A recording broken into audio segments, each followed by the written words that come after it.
अपार प्रसन्नता हो रही है आप सभी साथियों को सूचित करते हुए कि टीटी प्रारंभिक शिक्षक संघ अररिया अपना तीसरा वर्षगांठ बड़ी ही धूमधाम से मनाने जा रहा है।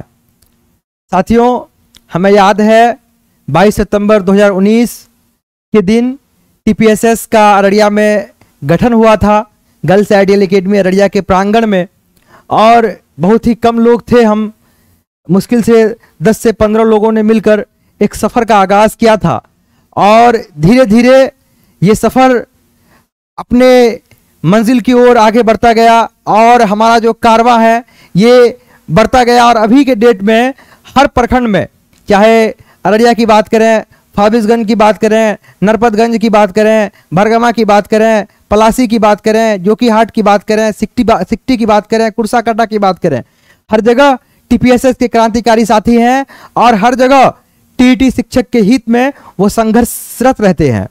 आपको याद होगा कि हम लोगों का गठन किस दौर में हुआ था, क्यों हुआ था।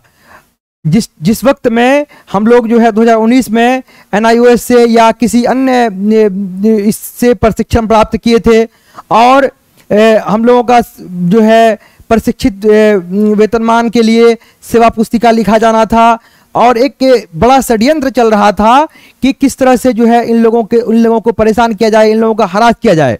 लेकिन उस समय में जब आपने हम लोगों पर टीपीएसएस के बैनर पर विश्वास जताया, हम लोगों ने एक संगठन के रूप में इसका गठन किया, विस्तार किया, तब से लेकर आज तक हम लोग लगातार कभी पीछे मुड़ के नहीं देखे। हमेशा हर परिस्थिति में हर समय संघर्षरत रहे, संघर्ष करते रहे।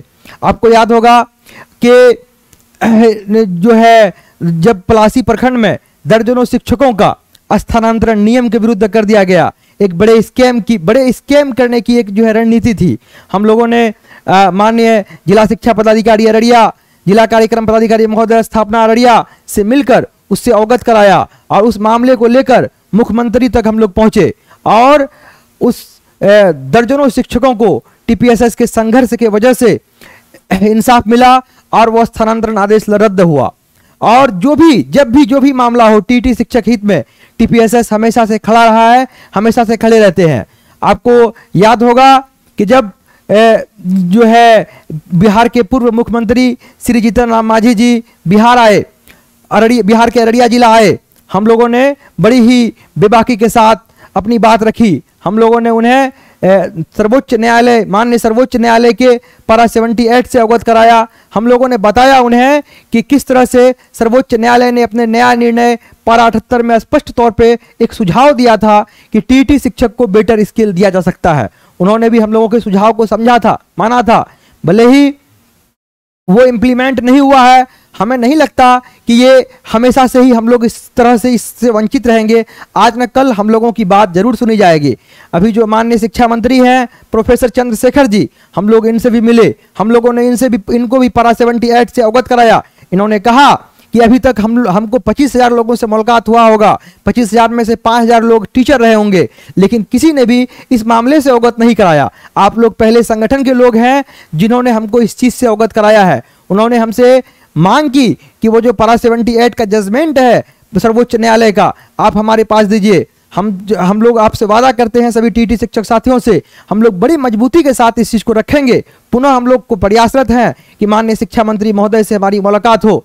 और हम लोग हमेशा से मांग करते हुए आए हैं कि टीटी शिक्षक, जो आपको याद होगा 2011 से लेके आज 2022 तक टीईटी परीक्षा हो या सीटीईटी परीक्षा हो, काफ़ी टफ परीक्षा होती है। इसके लिए लोग बहुत मुश्किल से तैयारी करते हैं, काफ़ी कठिन परीक्षा होता है। ये कहिए कि जो है छलनी से छान के जो है एकदम पूरा जो है जानकार, नॉलेज से परिपक्व लोगों की बहाली होती है। और फिर दुख उस वक्त होता है जब टीटी शिक्षकों को 2 साल ट्रेंड रहने के बावजूद भी ट्रेंड का वेतनमान नहीं दिया जाता है और सरकार की लापरवाही की वजह से हमें जो है बहाली के बाद अनट्रेंड रखा गया, हमें अनट्रेंड का वेतन दिया गया। सरकार की जिम्मेदारी थी कि हमें ट्रेंड कराती और हमें ट्रेंड वेतन देती। तरह तरह की बहुत सारी लड़ाइयाँ हैं। आप देखिएगा, वेतन विसंगति का मामला है और वेतन विसंगति में इंडेक्स नोट मोर देन 3 शब्द जोड़ के हम लोगों का वेतन घोटाला किया गया फिक्सेशन के समय। वो लड़ाई को हम लोग लड़ रहे हैं। बीपीएससी द्वारा आयोजित होने वाली प्रधानाध्यापक वाली परीक्षा है, उस परीक्षा में भी एक साजिश के तहत एक बाउंडेशन 8 साल का बाउंडेशन डाल दिया गया, जिसके वजह से हम सभी टीईटी सीटीईटी उत्तीर्ण शिक्षक उस परीक्षा में बैठने से पहले ही वंचित करार दिए गए हैं, जिसको लेकर भी हम लोग हाई कोर्ट में हैं। और इस मामले से भी हम लोगों ने माननीय शिक्षा मंत्री महोदय को अवगत कराया था। उन्होंने कहा कि आपकी मांग जायज है, आप लोग फिर से सही तरीके से आइए, इस पर जो है सकारात्मक विचार किया जाएगा।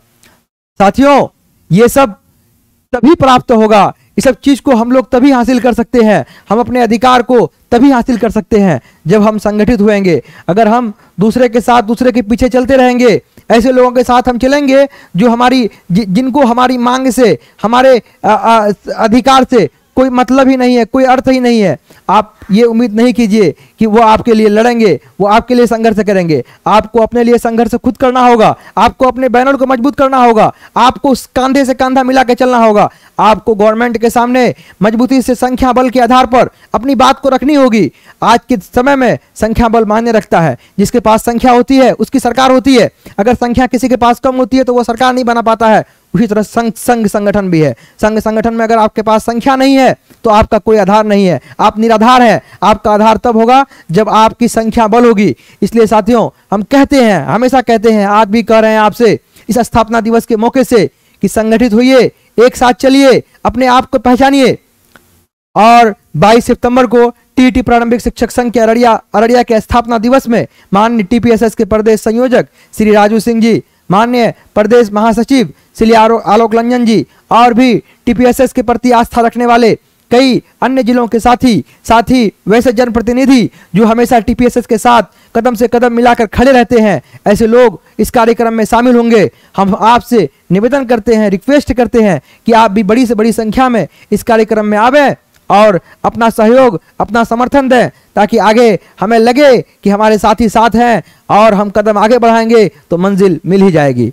धन्यवाद, नमस्कार।